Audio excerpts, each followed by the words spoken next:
वजह से संपूर्ण लॉकडाउन होने जा रहा है।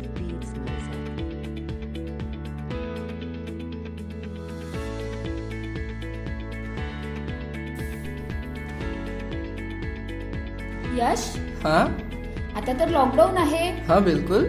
मग आता तू घरीच आहे. हाँ आता तर घरीच राहावं लागणार आहे. मग तू मला कामामध्ये मदत करशील?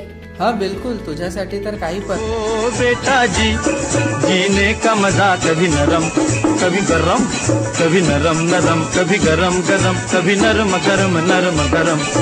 ओ बेटा जी, अरे ओ बाबूजी, किस्मत की हवा कभी नरम कभी गरम, कभी नरम नरम कभी गरम गरम, कभी नरम गरम नरम गरम. ओ बेटा जी. यश, झाडू मारून झाला का तुझा? ओ बेटा जी, अरे ओ बाबूजी, किस्मत की हवा कभी नरम कभी गरम, कभी नरम नरम कभी गरम गरम, कभी नरम गरम नरम गरम. ओ बेटा जी.